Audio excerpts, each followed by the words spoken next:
দীঘায় ঘুরতে এসে দ্বিতীয় দিন আমরা গিয়েছিলাম তালসারি আর উদয়পুর বিচে। তালসারি আর উদয়পুর বিচ যাওয়ার জন্য আমাদের হোটেলের সামনে থেকেই আমরা একটা টোটো বুক করে নিয়েছিলাম। আর টোটো দাদা বলে দিয়েছিলেন যে আমাদের ওই বেরোতে হবে প্রায় 2:30 থেকে 3টের মধ্যে। কিন্তু আমরা অ্যাজ ইউজুয়াল যেরকম করে ফেলি সবসময় লেট, তো সেটাই হয়ে গেছিলো। এতটাই লেট হয়ে গেছিলো যে আমরা শুধুমাত্র তালসারিটাই ঘুরতে পেরেছিলাম। তো এই তালসারি যখন আমরা এসে পৌঁছাই তখন অলরেডি আমাদের 4:45 বেজে গেছিলো। তাই সেদিনকে আর উদয়পুর বিচ যাওয়া হয়নি, শুধুমাত্র তালসারিটাই ঘোরা হয়েছে। তো এখানে পৌঁছে নৌকা ওঠার আগে সবার জন্য প্রথমে টিকিট করে নেওয়া হলো। তারপরে আমরা একটা নৌকায় উঠে নৌকা ঘুরিয়ে নিয়ে চললো একদম মোহনার মুখটায়। তো ওখানে গিয়ে সত্যি কথা মনে হচ্ছিলো যে এত সুন্দর একটা পরিবেশ, সমুদ্রটাকে এত ভালো লাগছিলো, কিন্তু তার সাথে ভয়ও লাগছিলো, কারণ এই প্রথম আমি দুটো বাচ্চাকে নিয়ে নৌকায় যাচ্ছি। তো তারপরে সেখানে গিয়ে চারিদিকে ছবি তুললাম, কিছুটা ভিডিও করলাম। আর আমার জিবার এই ফার্স্ট টাইম নৌকা চড়া, তো সেই জন্য ও ভীষণ এক্সাইটেড ছিল আর খুব ওর আনন্দও হচ্ছিলো। আর তারপরে আমার ছোটোটা এখানে চুপচাপ বসেছিল। তারপরে আমরা বেশ কিছুক্ষণ পর নৌকাতে করে যাওয়ার পরে আমরা তালসারির ওপারের যে বিচ ছিল সেই বিচে চলে আসলাম। আর এখানে প্রচুর লাল কাঁকড়া ছিল, সেটা দেখার জন্যই আসলাম। তো এখানে এসে আমার মেয়ে তো ছোটাছুটি শুরু করে দিল আর প্রচুর লাল কাঁকড়া ধরছিল। একটা ছেলে দেখলাম 2-3টে ধরেছে, তো তারপরে সেটাকে ছেড়েও একজন দিকে পালিয়েও গেল। তো এখানে একটা লাল কাঁকড়া দেখতে পেয়ে আমার শাশুড়ি ধরতে চাইছিল, কিন্তু ধরতে পারেনি, সেটাও চলে গেছে। আর এই যে যতদূর আপনারা দেখতে পাচ্ছেন সবই কিন্তু লাল কাঁকড়া দেখা যাচ্ছে।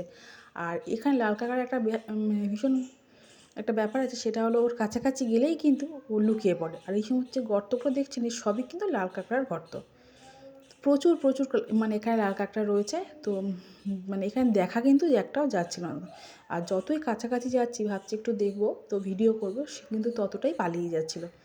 তো সেখানে আমাদের একটাও দেখা হয়নি, কিন্তু এখানে বেশ কতগুলো স্টারফিশ আমরা দেখতে পেয়েছিলাম। তো যারা যারা এই তালসারি বিচে এসেছেন তারা সবাই জানবেন মোটামুটি যে এই বিচটা পুরোটাই লাল কাঁকড়া দিয়েই ভর্তি।